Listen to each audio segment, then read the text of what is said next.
लो देख लो, वही सन्नाटा, वही अर्जियों का ढेर, वही बदइंतजामी। जैसे इस घर में इंसान नहीं भूत रहते हैं।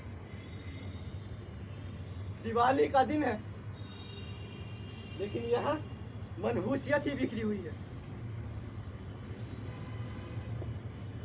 वो भी तो नहीं है घर में, गई होंगी कहीं पड़ोस में बतियाने। और ये विवेक है, फिर अर्जियां फाड़ कर चारों ओर बिखेर गया। ये भी तो नहीं हुआ कि उठाकर रद्दी की टोकरी में ही डाल दे। कुछ काम करता तो सहायता भी होती। क्या होती सहायता? बड़े भी तो कमाते हैं, पास तक नहीं फटकते। कैसा वक्त आ गया है। एक हमारा जमाना था, कितना प्यार, कितना मेल। एक कमाता 10 खाते, हर एक दूसरे से जुड़ने की कोशिश करता था। और अब सब फट रहा है।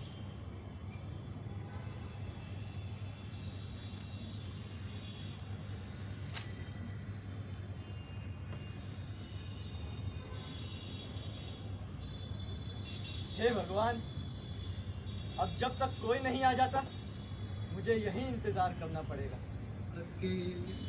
अपने ही घर में अपनों का इंतजार।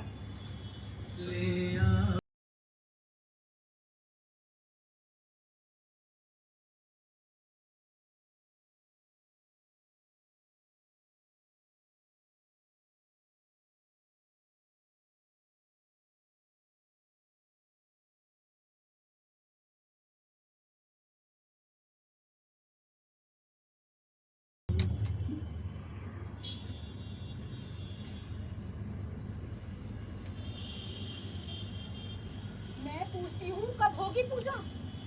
तंग आ गई हूँ इंतजार करते करते।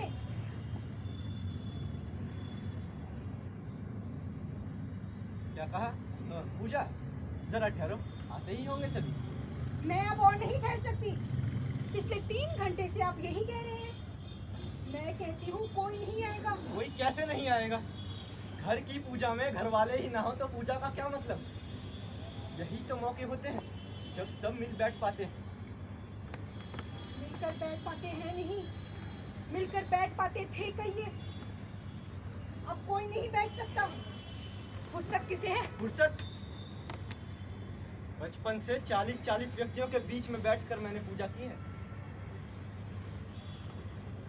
याद है पुरोहितों का जोर जोर से मंत्र पाठ करना, बच्चों का उल्लास भरा कोलाहल, जवानों की चुगलबाजियां, बड़े बूढ़ों की सुख दुख की बातें, फिर सबका अदब से सिर ढककर टीका लगवाना, हाथ में लड्डुओं का बड़ा थाल लेकर प्रसाद बांटती हुई माँ जब लोगों के बीच से गुजरती थी तो उनके चेहरे का तेज देखते ही बनता था। ऐसा लगता था जैसे साक्षात भारत माता हूँ। भारत माता की चिंता छोड़कर अपनी औलाद की चिंता करो। कोई रहा है तुम्हारे कहने में? एक एक करके सब चले जा रहे हैं।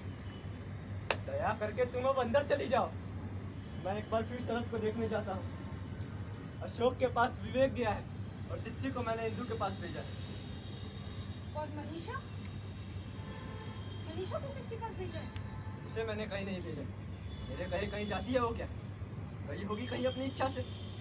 अरे इसीलिए तो कहती हूँ, अपनी औलाद तो संभालती नहीं। बात करते हो भारत माता की और आशा करते हो सब तुम्हारे घर है। मैं कहती हूँ कोई नहीं आएगा, तुम्हारी अपनी औलाद तक नहीं आएगी। कैसे नहीं आएंगे? सब आते रहे हैं, तो अब क्यों नहीं आएंगे?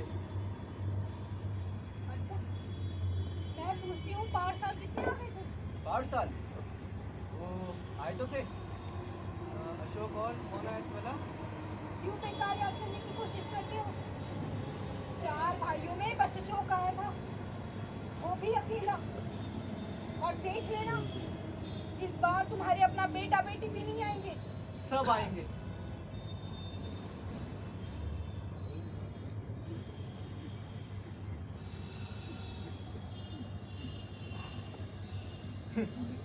वो देखो, वो आ रहे हैं।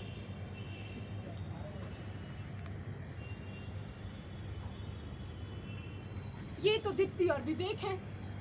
सदा की तरह दोनों लड़ते हुए आ रहे हैं। और हाँ, इस विवेक को समझा देना वो अपनी अर्जियां संभाल के रखा करे। वो उनके सहारे जी सकता है, लेकिन मैं उन्हें नहीं संभाल सकती। ये घर है कि अर्जी खाना? मैं पूजा करने के लिए जा रही हूँ, आना हो तो आ जाना। पापा ने तुम्हें बाल बांधने के लिए कहा था ना? दूर हटो, मैंने अभी कमी करी है। अरे कंगा, बाल संवारने के लिए होता है, बिगाड़ने के लिए? कुछ पता है? सब पता है। क्या पता है?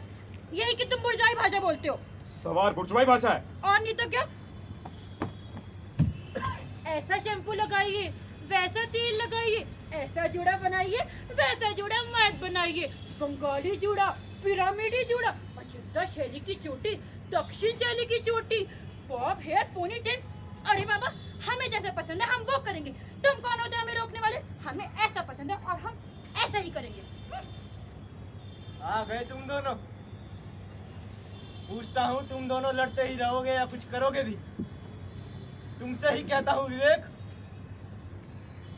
ये घर है कि अर्जी खाना? देखो जरा चारों ओर, सारा कमरा तुम्हारी अदलिकी और अटपटी अर्जियों से बिखरा पड़ा है। देख लो पापा, ये विवेक भैया खुद तो इतनी गंदगी फैलाते हैं और हमें ज्ञान देते हैं बाल संवारने का। तो पापा आप ही बताइए, ये कंगा बाल संवारने के लिए रखा जाता है, बिगाड़ने के लिए? आजकल सवारना ही। कुछ पता है चुप तुम्हें? रहो। मैं कहता हूँ, मैंने तुम्हें कहाँ भेजा था? इंदु जीजी के पास। वो और जीजा जी दिवाली मनाने आज बाहर जा रहे हैं। जाहिर है पूजा में तो नहीं आएंगे। नहीं आएंगे? क्यों नहीं आएंगे? और मनीषा कहाँ है? मुझे क्या पता, गई होगी किसी मित्र के साथ दिवाली मनाने। क्या हो गया है दुनिया को? सब अकेले अकेले अपने में ही जीना चाहते हैं। दूसरों की किसी को कोई परवाह नहीं है।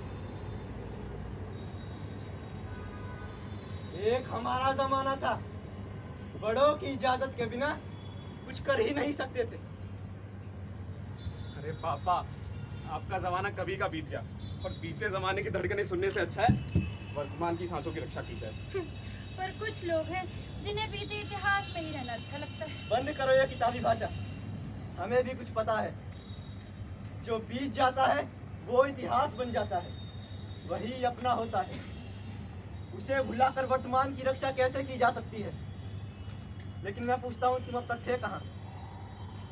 मैं अशोक चाचा के घर गया था, पूजा के बाद ही आ सकेंगे। पूजा होने में भी काफी वक्त था। और हाँ पापा, दीपक भैया मुख्यमंत्री को दिवाली की शुभकामनाएं देने गए। हाँ पापा, मैंने भी सुना है। जब से दीपक भैया ने अपना दल छोड़कर मंत्री जी के दल में शामिल हुए, तब से उनके मंत्री बनने की बड़ी चर्चा है। और शायद इस बात की आज रात तक घोषणा भी हो जाए। हो जाए तो अच्छा ही है। अब तक 100 अर्जियां लिख चुका हूँ, 101 भी दीपक भैया को लिखूंगा और इस बार तो मेरा काम अवश्य पक्का हो जाएगा। अरे निकम्मे आदमी, कुछ किया कर, कपड़े उधेड़ कर सिया कर। अरे पापा, अरे लानत है ऐसा काम होने पर। भले बुरे तरीके का कोई विचार ही नहीं रहा। गांधी जी ने कहा था कि अरे गांधी जी ने जो सब कुछ कहा है ना, उसको आपने लिखकर अपने कमरों की दीवार पर टांग रखा है। और बड़े बूढ़े को कहावा सिर्फ टांगने भर के लिए तो होता है। ये देखिए, गांधी जी के बताए हुए भारतीय समाज का गुण: सिद्धांतहीन राजनीति, त्याग बिना पूजा, नैतिकताहीन व्यापार, मानवता रहित विज्ञान, काम बिना धन और अंतरात्मा बिना आनंद। पापा, ये बुर्जुआई भाषा है।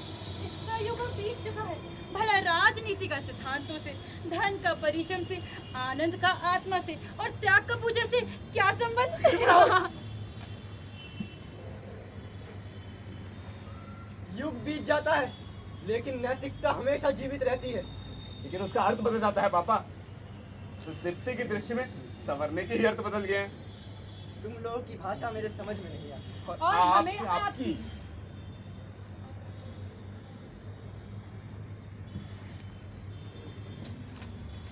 शरद कहाँ है?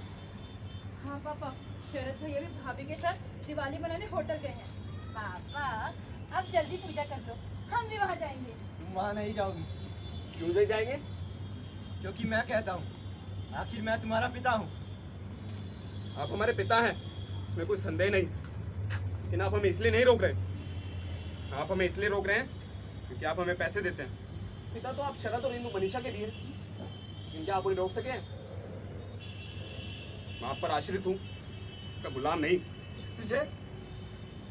तुझे रत्ती भर शर्म नहीं?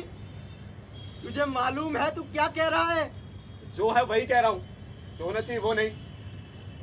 दीपक भैया को एक बार मंत्री बन जाने दीजिए। दीपक दीपक दीपक, उसने जो कुछ किया वो अनैतिक है। मैं तुझे अनैतिकता के रास्ते पर नहीं चलने दूंगा। अरे फिर वही बुर्जुआई भाषा। जीवन भर नैतिकता की दुहाई देने के अतिरिक्त आपने किया ही क्या है पापा? आपसे वे लोग कई गुना अच्छे हैं, सफलता को अपना लक्ष्य मानते हैं। मैं कहता हूँ हद है। तुम उस दल बदलू से मेरी तुलना करते हो, तुम उससे नौकरी के लिए कहोगे। फिर पापा दिन भर इन अखबारों में इश्तिहार देखना, फिर ये अर्जियां लिखना। अगर दीपक भैया के पास जाने से नौकरी मिलती है तो दिक्कत क्या है पापा? तभी तो गांधी जी ने कहा था कि ज्ञान के साथ चरित्र की। अरे चरित्र चरित्र चरित्र, चित्रवान होकर आपने क्या दे दिया पापा कि रास्ते पे चलकर ये अर्जियां लिखना सीख पाया हूँ। इसने आपका रास्ता छोड़ा, सफलता प्राप्त कर चुके। विमल भैया कनाडा में ऐश कर रहे हैं, हिंदू जी मनीषा दीदी सुखी जीवन व्यतीत कर रहे हैं, और जिन दीपक भैया को आप चरित्रहीन कहते हैं, मंत्री बनने वाले हैं पापा। तो आपके इस चरित्र को मैं ओढ़ूं या बिछाऊं?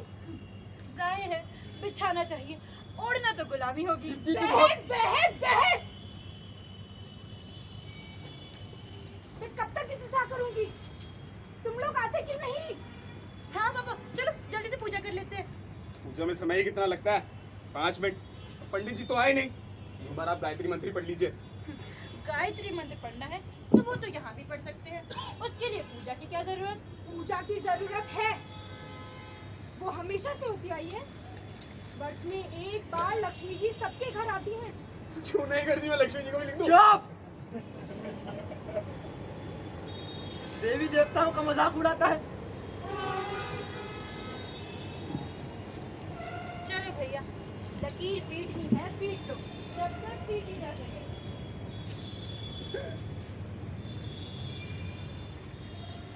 क्या दिन देखने पड़े हैं।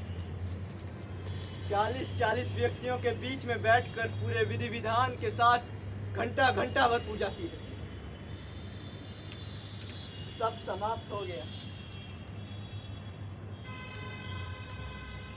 बाकी रह गए 2 असंतुष्ट बच्चे और एक गायत्री मंत्र।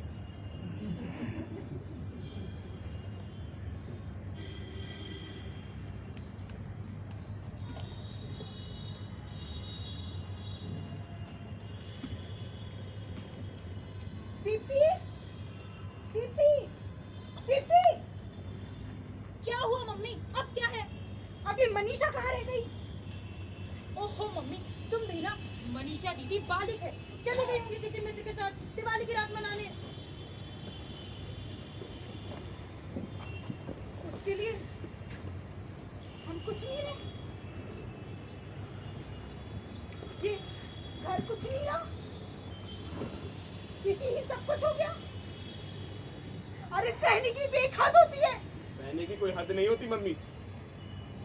मनीषा आप पर आश्रित नहीं है। आश्रित ना हो, पर इस घर की संतान तो है। हम क्या अपने पिता पर आश्रित थे? परंतु क्या मजाल उनके हुक्म के बिना पैर घर के बाहर भी रख दे। पापा, तब लोग ना तो चांद पर पहुंचे थे और न ही टेरिटीन पहनते थे। च्युइंगम भी उस जमाने में कहाँ ही थी। ये नाभिकीय तकनीक का युग है पापा। अब कंप्यूटर मनुष्य से अधिक कुशलता से काम करता है। भैया कहाँ हो भैया? बधाई हो भैया, बधाई हो। लो मुंह मीठा कीजिए। भाभी आप भी मुंह मीठा कीजिए। आपका दीपक मंत्री बन गया है, मंत्री। सच? हाँ सच्ची? चाचा जी, हाँ बेटा हाँ। मैं बहुत खुश हूँ, कितनी अच्छी बात है। मैं अभी जाके भैया को बता देती हूँ। दीपक भैया जिंदाबाद। मैं तो बहुत खुश हूँ, बहुत खुश। माता रानी की कृपा है, कोई तो कुछ कर रहा है। दिन भर बहस करने और अर्जियां लिखने, हिप्पी बनने से तो कहीं अच्छा काम है। हाँ, उससे तो अच्छा ही है। मुझे भी बहुत खुशी है। मगर दीपक है कहाँ? उसे यहाँ आना चाहिए था। अभी तक तो वो घर भी नहीं आया भैया। मैंने अकेले ही पूजा करी, बिल्कुल अकेले। अरे दीप्ति बेटा, मैंने तो तुझे देखा ही नहीं। और क्या हाल बना रखा इसने। ये ताजेब का कुर्ता, तंग पैजामा, बड़े बड़े बाले और ये बिखरे हुए झाड़ू जैसे बाल। सचमुच हिप्पनी हो गई है तो। अरे चाचा जी, जिसे आप बिखेरना कहते हैं, इसकी दृष्टि में संवारना है। और तंग पजामा नहीं, बेल बॉटम है। लेकिन ये सब छोड़िए, मैंने अभी 101वीं रसीद लिखकर तैयार करी है। आप ये दीपक भैया को दे दीजिए। आप तो जानती हैं, बिना सिफारिश के कुछ नहीं होता। इस बार मेरी नौकरी लग जानी चाहिए चाचा जी। बेटा नौकरी मिलेगी, जरूर मिलेगी। अरे भाई अब नहीं मिलेगी तो कब मिलेगी। लेकिन शोर नहीं मचाते, हर काम का एक तरीका होता है, वही समझे? तो मैं कहता हूँ अशोक, लेकिन हर बार ये मुझे बुर्जुआ कहकर चुप करा देते हैं। लेकिन मैं कहती हूँ आप लोगों को मनीषा का कुछ भी ध्यान नहीं। वो अभी तक नहीं लौटी। अगर वो इंदु के साथ गई थी तो उसे सूचना तो देनी चाहिए थी। ये औलाद तो बस।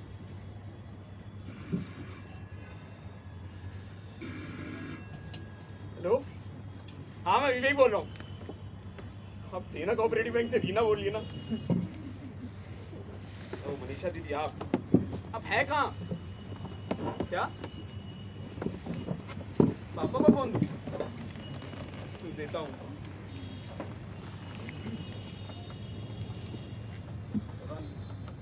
हेलो मनीषा, मैं पापा बोल रहा हूँ। तुम कहाँ हो? पूजा में हम सब तुम्हारी राह देख रहे हैं। क्या?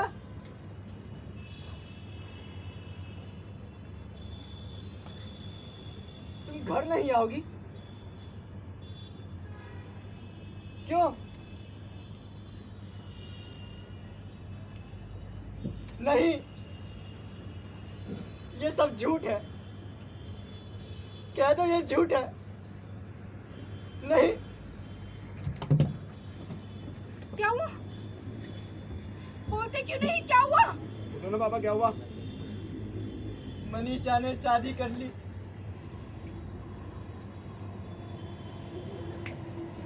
शादी कर ली? किससे? तुम सब जानती हो।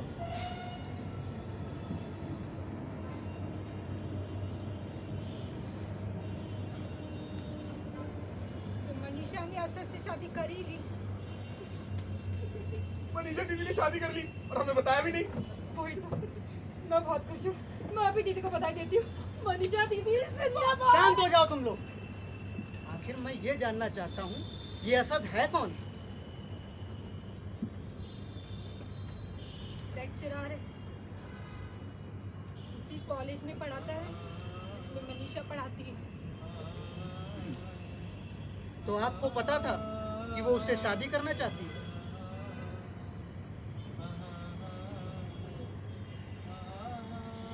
जी हाँ, उसने अपना निर्णय हमें बता दिया था।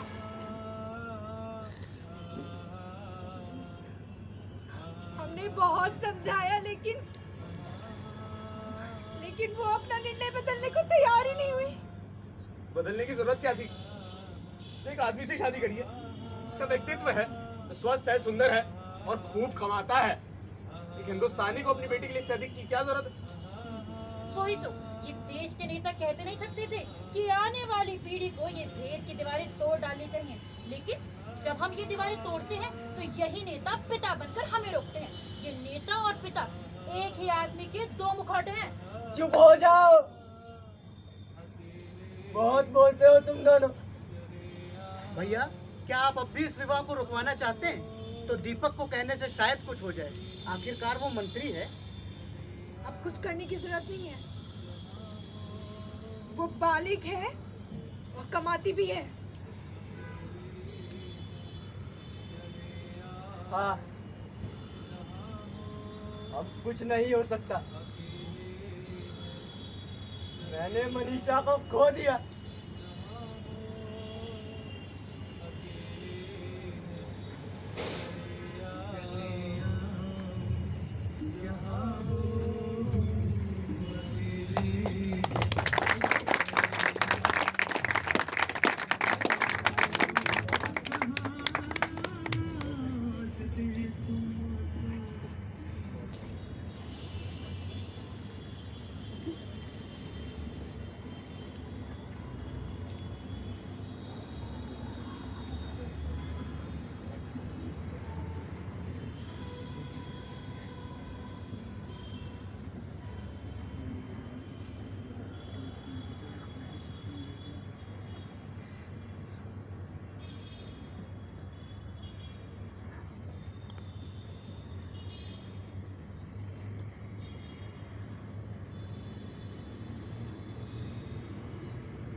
कैसा है ये मन, बराबर कुरेदना लगी रहती है।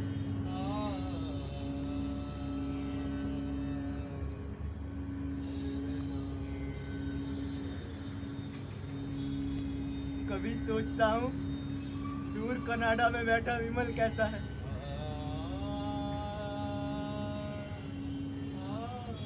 उसका काम तो ठीक से चल रहा है ना।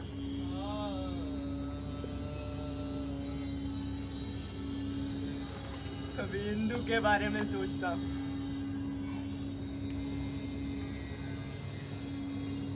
उसकी गृहस्थी में सब सुखी तो होंगे।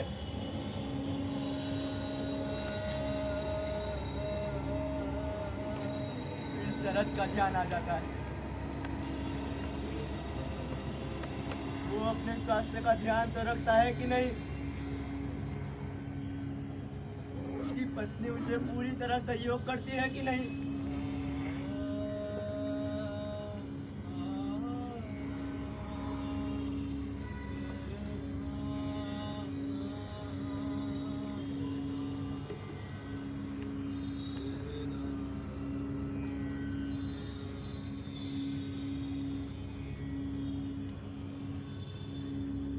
मनीषा से मैं अब भी नाराज हूँ। मैं कभी नहीं चाहता था कि वो सबसे शादी करे।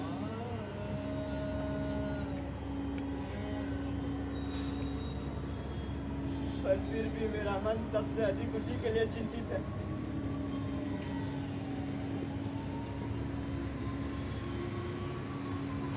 उस अजनबी घर में वो कैसा अनुभव कर रही होगी।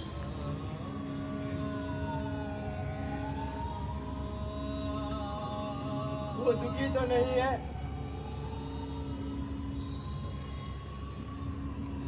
मैं तो चाहता हूँ कि सब सुखी रहे। मैं अपनी औलाद को सुखी देखना चाहता हूँ,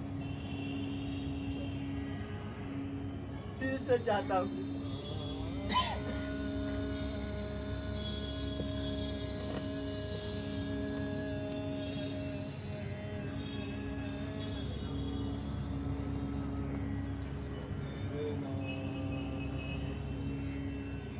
मगर औलाद है, इसे मजबूरी कहती है, स्वार्थ कहती है।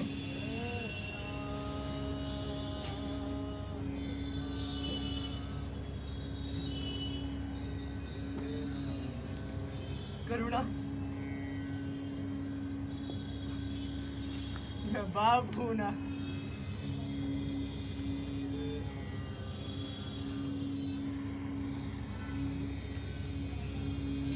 कहती है? तुमने आखिर उन्हें दिया ही क्या है? प्यार और पैसा ही तो सब कुछ नहीं। कभी उनके भविष्य की तुमने चिंता की? कभी बने उनके मित्र? कभी साथ बैठ के बातें की?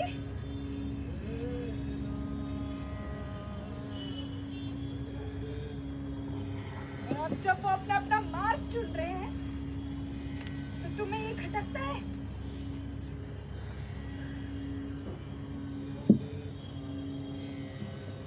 हाँ,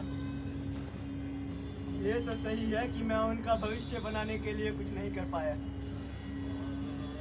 मगर मैं उनको उनका मार्ग चुनने से रोकता कहाँ हूँ। मेरी चिंता तो बस यही है कि बस उनका मार्ग ठीक हो। अब देखो ये दीप्ति है, अल्लड़ उम्र की हो गई है, शराब ही नहीं सुनती। इसकी पोशाक, इसका व्यवहार देखकर तो मुझे तो डर लगता है कहीं कुछ हो ना जाए। और ये विवेक तो मैं सदा कहाँ अंदर जाती रहता हूँ कहाँ नहीं जाती, इससे तुम्हें मतलब? तुम अपनी अर्जियों की संख्या याद रखो। आपस से कह दूं सिगरेट पीने लगी हो? कह दो। डर नहीं लगता? तुम्हें बहुत लगता है ना? क्यों? तुमने नहीं अकेले अकेले विदेश जाने का कार्यक्रम बना लिया?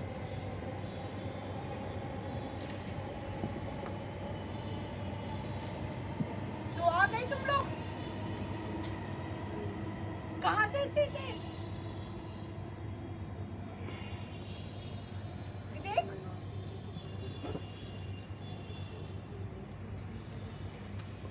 विवेक? दीपक भाई के पास नहीं जाऊंगा। क्यों नहीं जाओगे? कल तक तो उनके गुण गा रहे थे, आज उनसे बात तक नहीं करना चाहते।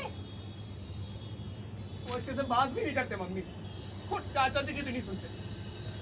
मैं बस इस बात की फिक्र है कि वो कब तक कुर्सी पर बने रहते हैं।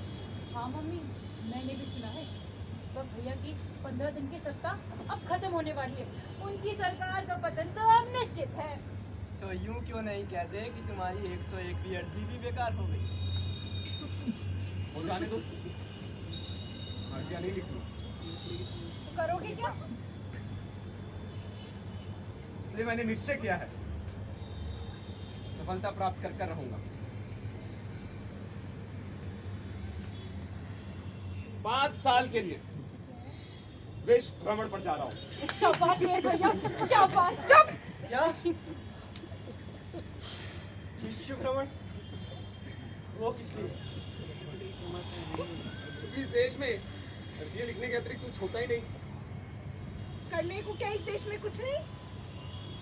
सब बाहर जाकर ही हो सकता है। हाँ मम्मी, बाहर जाकर ही हो सकता है। ये विमल भाई को देख लो, कनाडा में कितना सुखी जीवन व्यतीत कर रहे हैं।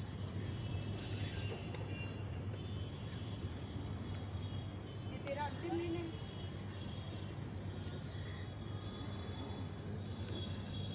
जाओ, सब जाओ। जाते देखना ही तो मेरे भाग्य में लिखा है। जाते देखना आपको बुरा लगता है पापा? आप हल्का महसूस नहीं करते? आपको ऐसा नहीं लगता जैसे बहुत बड़ा बोझ हल्का हो गया हो? दीप्ति!